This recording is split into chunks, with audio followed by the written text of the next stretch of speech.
Fala pessoal, hoje é o primeiro episódio de uma nova série que eu estou criando aqui no perfil. A ideia é que no Brasil e também em qualquer lugar no mundo, tem muita empresa, principalmente B2B, que a gente ouve muito falar sobre a empresa, sobre o produto, mas raramente a gente sabe que de fato eles fazem o que está acontecendo lá dentro. A minha ideia é que essa seja uma oportunidade para que a gente tire essas curiosidades, a gente veja na prática uma demo real de um produto, de uma empresa que a gente ouve por aí no mercado, e também uma oportunidade para os founders, empreendedores, mostrarem o que eles estão criando e, enfim, mostrarem todo esse trabalho que estão fazendo. Hoje, para o primeiro episódio, eu estou muito feliz que eu estou aqui com a Miriam. Ela é fundadora da Harumi e hoje a gente vai aprender o que faz a empresa dela. Obrigada pelo convite, Vinícius. Eu vou me apresentar aqui brevemente. Então, eu sempre fui de exatas, e não à toa que a startup Harumi é de exatas. Né? Eu participava de Olimpíadas de Matemática, Física e Química, e fui estudar Engenharia lá na Georgia Tech, nos Estados Unidos, só que eu sempre quis empreender. Então, o primeiro contato com o empreendedorismo foi na Traction. Eu fui founding team da Traction, que hoje está praticamente virando um unicórnio, né? Eles atendem indústrias na parte de manutenção. E aí, juntando tanto essa experiência com exatas quanto a experiência que eu tive na Traction servindo indústrias, o que a gente faz na Harumi é a junção desses dois mundos. E eu queria só compartilhar brevemente aqui uns slides para vocês entenderem melhor. Mas nós ajudamos indústrias otimizando e automatizando decisões com o uso de inteligência artificial também, que está muito alta.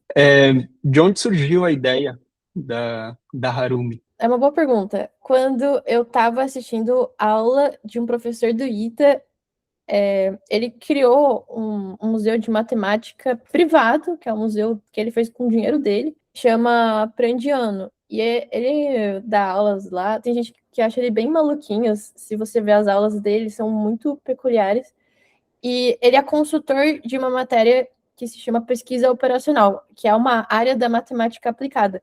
É basicamente você traduzir regras de negócio em fórmulas, em funções, e com essa matemática você simula cenários possíveis e identifica em qual cenário você consegue usar os seus recursos da melhor forma. Porque o que a gente vê é que as indústrias tomam muita decisão com base na intuição, na experiência, elas não param para olhar todos os cenários possíveis, porque isso é muito difícil de fazer, mesmo com planilha, né, no Excel, às vezes você não tem essa robustez toda para simular todos os cenários. E com pesquisa operacional isso é possível. E ele dá aula disso. E eu ouvindo ele contando sobre essa matéria, eu fiquei curiosa. Parecia um mercado muito que fazia sentido existir, mas se faz sentido as empresas olharem para isso, por que que não é muito adotado? E porque é muito difícil uma indústria construir um time de tecnologia interna, porque não é só conhecer matemática, ela tem que criar um código que traduz essa matemática para um software.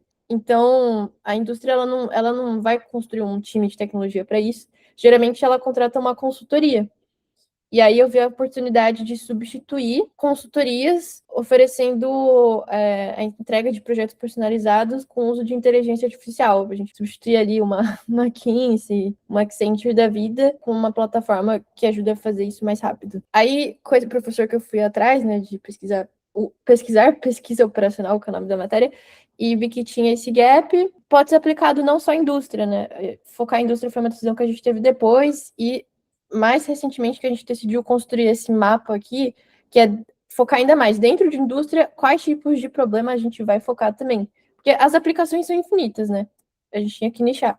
E hoje a gente consegue olhar para decisões que partem do planejamento comercial, que é decidir qual que vai ser o mix de produtos que você vai vender, até um pouco mais para frente, que é como que eu traduzo esse planejamento comercial no planejamento agora de produção entre diferentes fábricas. Por exemplo, a gente conversa com algumas multinacionais que, dado um planejamento comercial, ela tem que decidir se vai produzir aqui, se vai produzir na Argentina. Aí vai mais para frente ainda, que é, uma vez que eu já sei o que eu vou produzir em cada fábrica, como que eu vou sequenciar essa produção nessas fábricas entre diferentes linhas, entre diferentes máquinas. Então, isso aqui já seria a parte de, aqui o item 3, né, programação e controle da produção. A gente tem projeto em logística também, mas a gente está focando um pouco menos do que nesses que eu comentei inicialmente, que é da parte comercial, depois como que eu uso os meus recursos entre ali as indústrias, né, para o sequenciamento ou na distribuição entre fábricas. E o item 5, que é de pricing, também a gente não vai estar explorando tanto. Eu acho que é o item 1, 2 e 3 o nosso foco aqui. Boa, legal. Tô animado para ver. É. Só repetindo um pouco, a gente substitui essas decisões manuais. Então, geralmente, com quem a gente conversa é um gestor ali da fábrica que tem que ver, balancear o que ele tem no estoque disponível com quais pedidos de clientes são mais urgentes de serem fabricados, para ele gerar esse cronograma. E aí, tem indústria que faz esse planejamento todo dia. E aí a pessoa gasta 2 horas na planilha fazendo isso. Com a gente, não.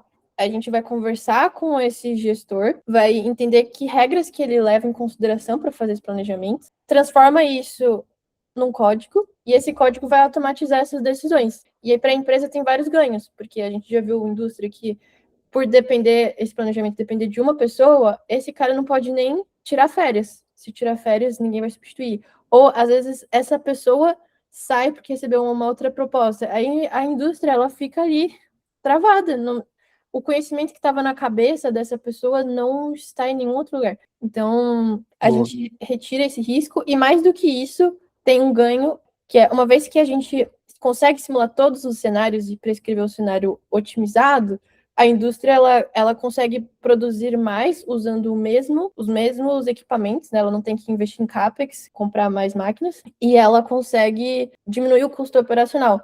Um exemplo que a gente tem é setup de máquina, que chama. Dependendo da forma como você sequencia, você tem que parar a máquina mais vezes para ajustar alguma configuração dela, para ela poder passar a produzir um outro SKU, um outro produto. E aí, se você sequencia do jeito mais inteligente ali, você tem esses menos ajustes que interrompem a produção e se produz mais. Pô, muito legal. Eu vi, acho que saiu anteontem, uma entrevista com o fundador e CEO do Databricks, e ele tem um take muito polêmico, que ele sempre fala que a AGI já chegou. Ele fala, para mim a AGI já chegou, e só que vocês só não percebem isso porque vocês ainda não deram todo o contexto e as regras de negócio suficientes para que seja algo mágico dentro das empresas. Então, quando você fala essa coisa de tem alguém na empresa que tem todo o conhecimento, que é extremamente necessário lá, eu acho que faz muito sentido com isso. Então, bem legal. E eu concordo que às vezes você só não passou o contexto para chegar nessa AGI, mas esses modelos que a gente constrói matemáticos, eles têm uma interseção acadêmica muito grande. E acredito que até por isso o nome dessa matéria é pesquisa operacional. Porque às vezes você quer construir um modelo que vai automatizar essa decisão, mas você vai olhar nos papers científicos mesmo, com tipos de modelo, e não tem nenhum pronto ou que já foi pensado para aquele cenário específico, porque cada indústria tem suas regras próprias. Então a gente tem que criar do zero. Ou seja, mesmo que eu alimente, faça um fine tuning da IA, sei lá, com milhares de papers, ainda vai existir um cenário que ela não tem ali na base. Entendi.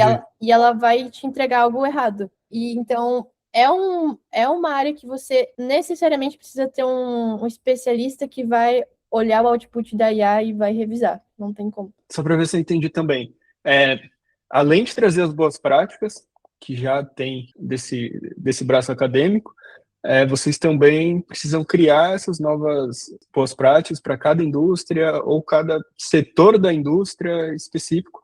E aí é uma dúvida também, isso vocês colocam numa prateleira que, por exemplo, se você vai para outra indústria parecida, você consegue reutilizar essas fórmulas, ou isso é cada caso, assim, sabe? Uhum. Nós temos uma camada que a gente consegue reaproveitar entre clientes, mas a partezinha ali tem uma parte mais fina que a gente tem que fazer personalizado, 100%. Se é um cliente de uma vertical, por exemplo, a gente tem bastante cliente metalúrgico, e vem outro cliente metalúrgico, a nossa equipe já tem até experiência com os jargões, né? A gente consegue reaproveitar o esqueleto ali do que a gente já construiu, mas a quantidade de cada tipo de máquina, sei lá, às vezes o gargalo que é para uma operação não é para outra, porque essa outra indústria tem um pouco mais de insumo, tem mais máquina daquele tipo. Então, vão ter alguns ajustes ali que a gente tem que mexer mesmo. E justamente por Legal. isso nós nos identificamos mais como aquela tese de serviços AI native, né? Uhum. que tá bastante em alta. Você cobra ticket de serviço e a IA permite que você tenha uma margem maior frente a serviços tradicionais. Eu adoro essa tese de, pela primeira vez na história, a gente consegue escalar serviços. Então, animal ver que você está fazendo isso. É o nosso foco. Aqui é só um gráfico, não que eu queira soar muito nerd, eu sei que muita gente nem gosta de matemática, mas se a gente fosse pensar numa imagem aqui, o tipo de otimização que a gente entrega, é como se essa linha fosse, por exemplo, o custo com diferentes combinações ali de alocação do seu recurso, a gente vai achar esse ponto mínimo desse custo para você, entendeu? E achar esse ponto mínimo só com base em intuição e com base na experiência não é quase impossível, porque a quantidade de combinações que essas indústrias têm chega a milhões, às vezes. Aí eu vou compartilhar a demo da plataforma, esse é o print, mas eu vou fazer uma demo vivo. A gente integra com os dados do RP, os dados podem vir da nuvem também, justamente para automatizar essa tomada de decisão. E tem alguns cases. Então, para uma metalúrgica, a gente tem até esse case no nosso site. A gente reduziu em quase 40% os atrasos que tinham e a gente conseguiu reduzir esse tempo de planejamento de 1h30 por dia para 5 minutos. A nossa plataforma, eu separei um exemplo de planejamento de produção e vai ficar um pouco poluído de informação aqui, mas essa visão é a plataforma que os nossos consultores usam para entregar esses projetos personalizados. A gente conversa, faz reuniões de coleta de contexto, de como o gestor que eu comentei toma a decisão e anota tudo isso. Nós temos a IA que grava e a gente consegue pegar esse resumo da conversa e jogar aqui. Então, isso aqui tá até pequeno, tá? Geralmente, porque é só uma demo, mas nossas documentações às vezes tem print de planilha, tem uma documentação bem extensa. E nós temos a nossa IA. A nossa IA, ela lê o contexto do que está documentado e ajuda a construir a formulação matemática. Então, vou dar um exemplo aqui.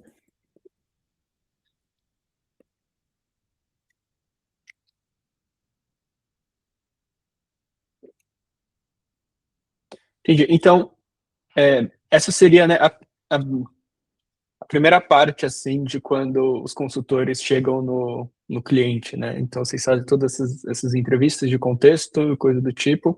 Então, só aí já é algo diferente, né, do comum, assim, das consultorias, eu diria, né? Porque eu sei, né, que esse processo de interview, de discovery do cliente e tal, às vezes enfim, extremamente maçante, tem um monte de documento espalhado num drive normalmente.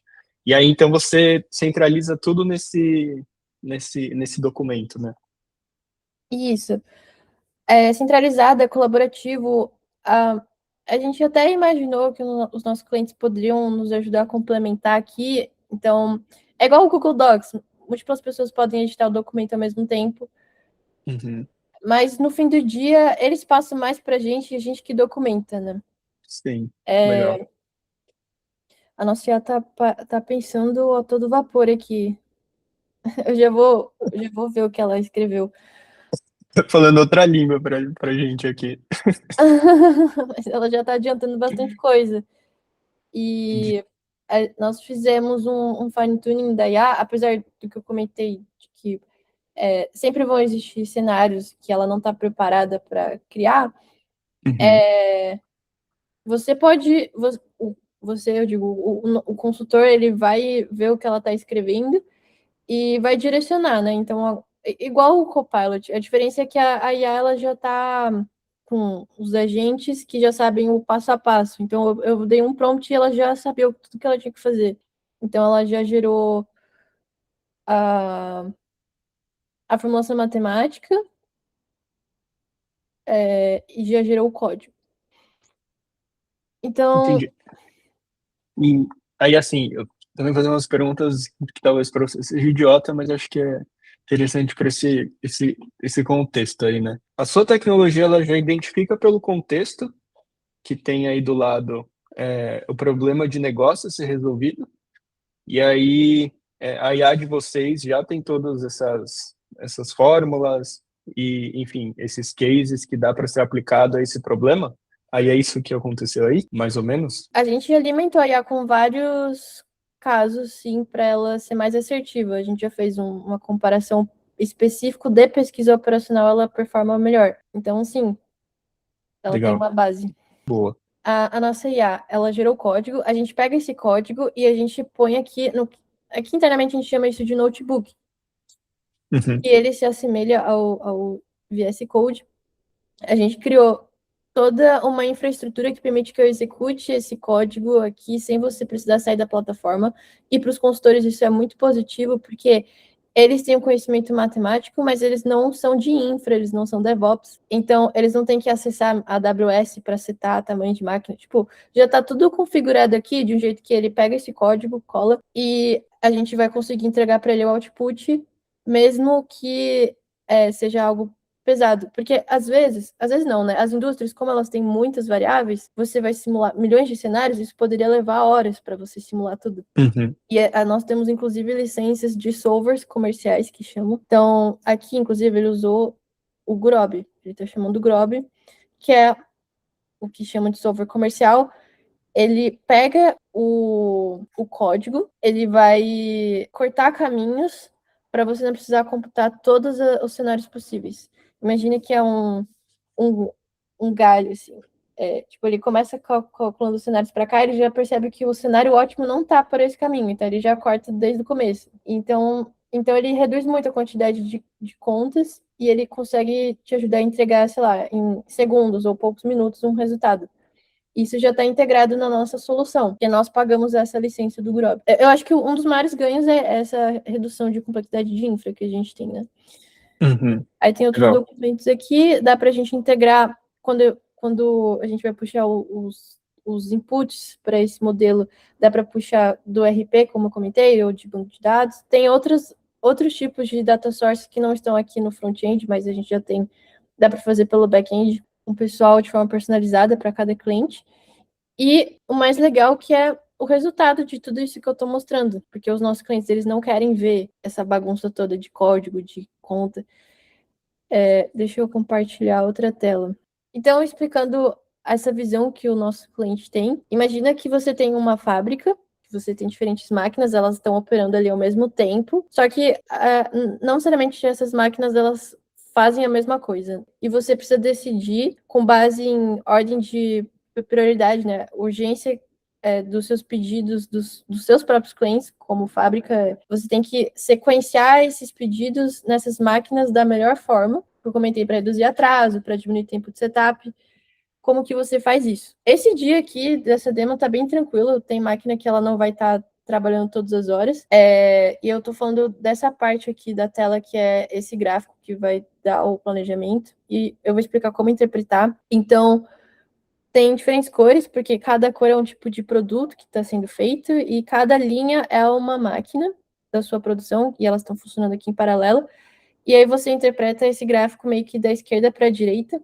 Então, e por isso que tem os horários aqui. Então, imagina que você tem a sua fábrica, você vai abrir ela às 4 da manhã, e aí o seu funcionário vai já olhar o planejamento. Tá, às 4 da manhã, o que eu tenho que fazer? Eu tenho que ligar essas 3 máquinas e elas vão estar produzindo essas determinadas coisas. Beleza. 4 da manhã, nananã, eu tenho até uma linha vermelha aqui que ajuda você a acompanhar com o horário. Aí chegou aqui. 5 da manhã tem alguma outra atividade. Inclusive, ó, essa que estava aqui o produto em verde, você vê que quando acaba a atividade, ele sai daqui e vai para o pátio. Então, essa visão aqui de baixo é uma vista superior do espaço que você tem para armazenar produtos que estão acabados, ou quando chega insumos novos, né, matérias-primas novas, você vai usar esse espaço também. E isso é uma limitação que a gente teve que considerar no modelo, porque se o espaço aqui está totalmente cheio, você não consegue mais dar vazão ao que você está produzindo também, então isso precisa estar aqui bem visível. Então deu 5 da manhã e começou esse retângulo aqui estranho. Esse retângulo é o setup, que é quando você tem que reconfigurar a máquina para ela passar a produzir outra coisa. Eu sei que aqui essa máquina, ela tá passando pelo tempo de setup e depois ela não vai produzir nada, e essas máquinas de baixo, que elas não estavam produzindo nada, vão passar a produzir alguma coisa, mas provavelmente a nossa equipe botou aqui mais como um aviso pro pessoal saber que talvez o que estava sendo produzido no dia anterior fez com que essa máquina terminasse com uma configuração diferente do que ela precisa estar agora. Então, ela já estava parada, mas ela vai ter que ser configurada de novo. Então, enfim, já está sinalizado aqui. Acho que deu para pegar o racional, né? Sim, sim. Uma outra dúvida, né? Para o operador ou para o executivo, né? Então, seria de logar de manhã nisso, ou no dia anterior, ou até na semana anterior, né? E já ter todo esse pré-planejamento do que seria esse próximo dia, semana, enfim, né? Essa visão que ele está tendo aí, como que ela era antes da Harumi existir, sabe? Isso também é uma dúvida que eu tenho. Não havia, na verdade, Não existia. não. As indústrias, elas estão acostumadas a atuar no modo apagar incêndio. Então, Entendi. elas recebem pedidos novos e ela já fica assim, o que eu tenho que fazer agora? Eu tinha planejado mais ou menos Uhum. o dia seguinte, só que agora surgiu demanda, eu vou ter que replanejar. E ela faz ali na hora. Ela pode ter uma visão para a semana seguinte, só que também é uma das opções ou combinações possíveis num mar de opções. Ela tá chutando basicamente que o que ela tá fazendo é eficiente. Ela, na verdade, Uhum. encontrou uma solução viável, mas ela não tem nenhuma garantia de que é a melhor. Entendi. Então, é isso que a gente substitui. Não, legal. Aí, assim, uma dúvida, né, que eu também tenho. Qual que é o tempo, mais ou menos, entre vocês fazerem a primeira reunião, assim, com... Óbvio, né, depois o contrato já está fechado, ou, enfim, depois de uma POC, não sei. E vocês sentarem a primeira vez, né, com o executivo, com o operador, para fazer todo aquele notebook, né, com as informações, conectar tudo, até chegar assim a esse estado, assim, sabe? Qual que é o tempo que hoje leva? Por quê, né? Porque eu quero comparar isso também com as consultorias, né? Que eu sei que às vezes é papo de 3, 6, 12 meses, sabe? Até algo de fato ter um output executável, né? Essa pergunta ela é muito interessante, porque e você vai talvez ficar decepcionado pensando, enfim, a gente leva alguns meses, em Uhum, média, mas não é por uma limitação nossa. Por exemplo, eu chego num cliente que já tem tudo documentado, como ele toma a decisão, os dados uhum, estão com qualidade boa, eu consigo entregar para ele quase que de imediato. Eu acho que em uma semana eu consigo fazer esse projeto para ele. Só que esse cliente praticamente não existe, porque as decisões elas que é levado em consideração para gerar esse planejamento está espalhado. Então, o que demora mais é conseguir reunir essas informações que não estão documentadas. E uma vez que reúne, a gente vai construir a primeira versão desse simulador e vai mostrar para o cliente. E aí, no meio desse processo, tem vai e volta. O cliente vai lembrar de uma regra que ele esqueceu de te passar, você vai ter uhum, que ajustar. E aí, cada interação, como a gente sempre conversa com empresas de grande porte, elas não são tão ágeis. E aí, você vai esperar para ele te dar um retorno, para ele avaliar se tá, já pode colocar em produção ou não. Então, vai ficando um pouco extenso. Mas, por natureza, é complicado por isso no ar. Então, o que a gente está tentando aqui, na verdade, como startup, não é escalar necessariamente em pegar projetos e entregar em uma semana, coisa que levaria 6 meses. Pode ser que leve meses mesmo. O que a gente está tentando é conseguir fazer muitos projetos simultâneos, porque um consultor meu vai conseguir dar conta de várias empresas ao mesmo tempo. Então, a escala está aí mesmo. A plataforma permitir que o meu consultor seja um super consultor. Eu queria perguntar para você o modelo de negócio de vocês, né? Porque eu estou vendo muita empresa de serviço hoje cobrando a partir do resultado do output deles incremental, sabe? Ou coisa do tipo assim.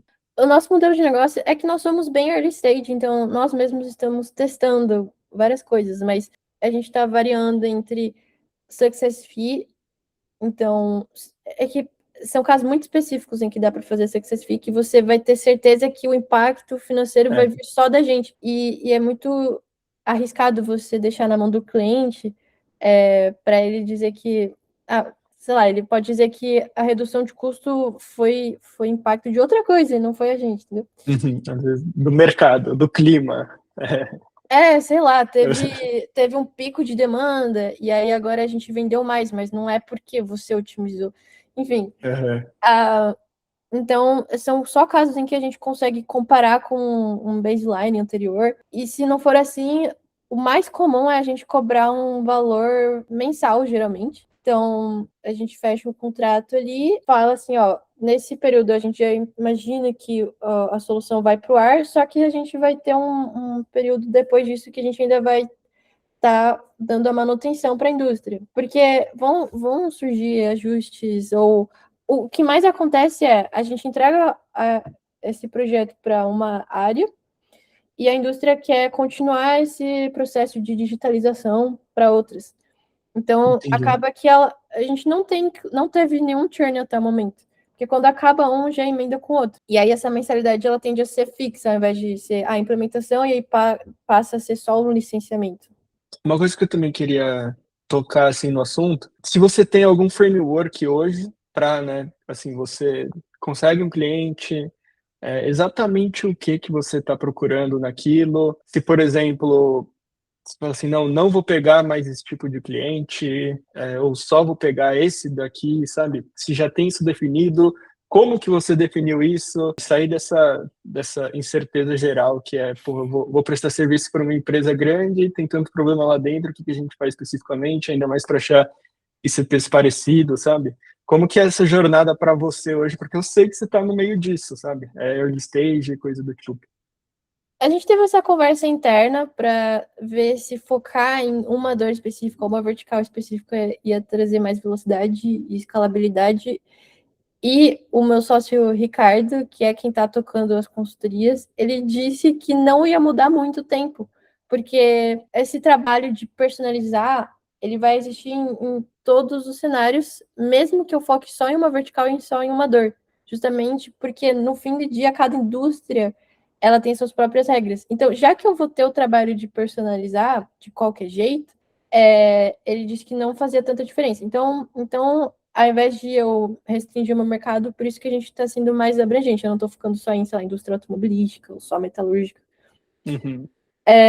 Mas eu foco em indústrias com porte maior. Por exemplo, empresa de menos de 500 funcionários eu já não falo, porque ela tem que ter uma estrutura mínima para conseguir separar um budget, né, para gente. Uhum. E eu acho que até mais isso. Outro ponto também que limita é a maturidade dos dados. Então, Tá. aconteceu de a gente conversar com uma indústria e já perceber, ela não tem nem documentado qual que é o custo da matéria-prima. Meu, não tem como, porque não adianta eu construir um modelo que vai otimizar a decisão com dados ruins, o modelo vai prescrever algo nada a ver. Uhum. Então aí a gente não paga também. Entendi. Essa ideia que vocês trouxeram do, mesmo na mesma vertical, mesmo talvez até na mesma área de uma empresa, ainda assim iria precisar de personalização. Eu acho que isso é interessante ouvir, que pelo menos pelo que eu já conheço, né, um pensamento contra-intuitivo, assim, e que muita gente, sei lá, argumentaria contra, né? Só que é isso que mudou, né? Agora com o IA, talvez esse custo diminui tanto, né, da personalização que agora faz sentido, né? Então, eu acho legal ver isso acontecendo. E algo específico da minha operação. Muito provavelmente uma outra startup que conseguisse focar só em uma vertical e só em uma dor, ela não precisaria personalizar nada, poderia vender só maçã. Mas Uhum, é que a nossa área de atuação ela exige isso, infelizmente, porque tem até gente que enxerga isso ou nomeou isso como gêmeo digital. Porque você viu ali, né? Tinha até a parte do pátio, eu consigo simular cada máquina, a operação. Tem gente que chama isso de gêmeo digital. E não tem como eu ter duas indústrias que são iguaizinhas. E eu uhum. vou reproduzir elas digitalmente, cada uma vai ter uma mudança ali. É. Mesmo porque até, às vezes elas vendem a mesma coisa, produzem a mesma coisa, mas só da estratégia de cada uma ser diferente, né? Tipo, então isso já muda muito mesmo. E como você mensura, tipo, porque assim, né, você fez a projeção, ótimo, assim, vamos dizer, né? O Aí, planejamento da produção, né? isso, fez o planejamento, você achou o ponto ótimo na curva. Como é que você confere isso ou bate esse dado de que, né, aquilo foi implementado de fato e dois, de que aquilo de fato era o ponto ótimo da curva, sabe? Que legal a pergunta. Eu acho que, enfim, faz muito sentido a pergunta. A implementação, isso está englobado dentro do Go Live, digamos assim, né? Que é uma etapa que, pôs em produção, a nossa equipe está conferindo bem de perto com a produção do Tá. cliente. A gente não entrega e fala assim, se vira. Entendi. A gente é um Go Live assistido.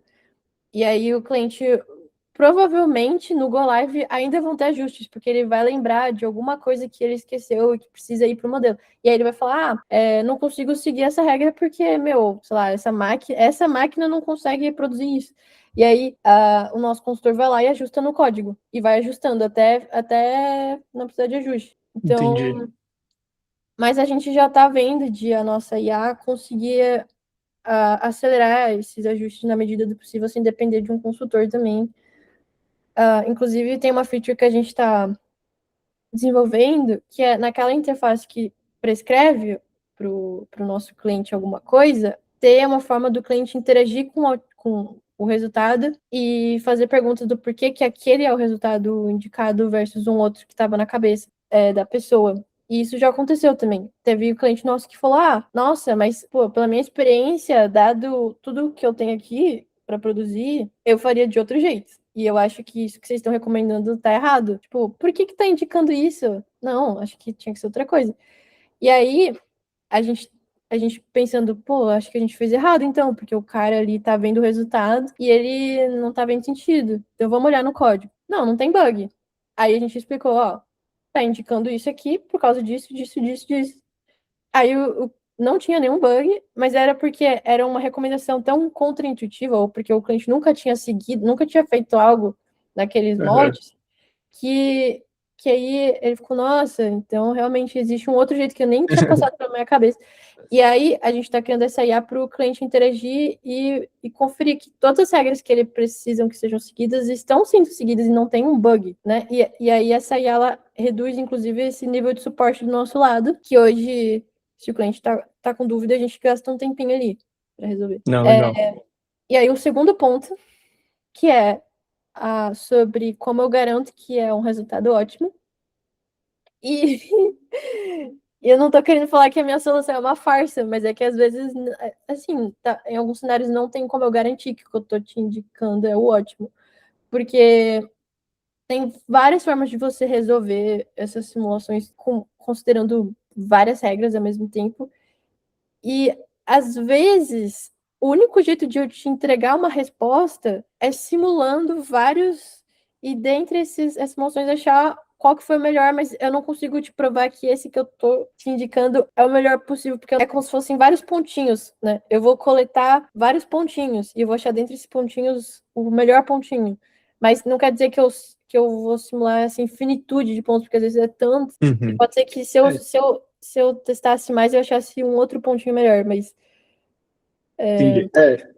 Tipo, eu imagino que isso também depende muito do Y que você quer, né? Às vezes é tempo, às vezes sei lá, quantidade de coisas produzidas, então deve ter milhares de curvas para milhares de Y possíveis, ou às é vezes muito dinheiro, né? complicado. Tipo, eu quero otimizar a curva para receita, entendeu? Coisa do tipo. E às vezes você otimizou só para tempo e não necessariamente vai ser Sim, para receita, né? Uhum. aí já é otimização multi-objetivo, e às vezes para o cliente vai ser melhor ter uma visualização de diferentes outputs, e ele que vai decidir se ele vai priorizar tempo ou se vai priorizar custo. Uhum. E aí a gente é mais uma ferramenta de apoio à decisão e ele que vai decidir no final. Mas é complicado. Não, mas O é isso que é ponto, legal, né? Tipo, são problemas difíceis mesmo, né? é difícil. E o ponto é que, às vezes, só eu automatizar essa decisão, por mais que eu não garanta sempre que é a ótima, já compensa. Porque, comparado ao que ele fazia, já tá bem melhor. Eu tinha. É porque você convive isso o dia todo, né? Mas assim, a gente que tá do lado de fora é muito distante o que exatamente você faz ou o que você pensa do que o que a gente vê na manchete, ou o que a gente vê o que você posta, sabe? Então, para mim foi bom. Para mim foi bom.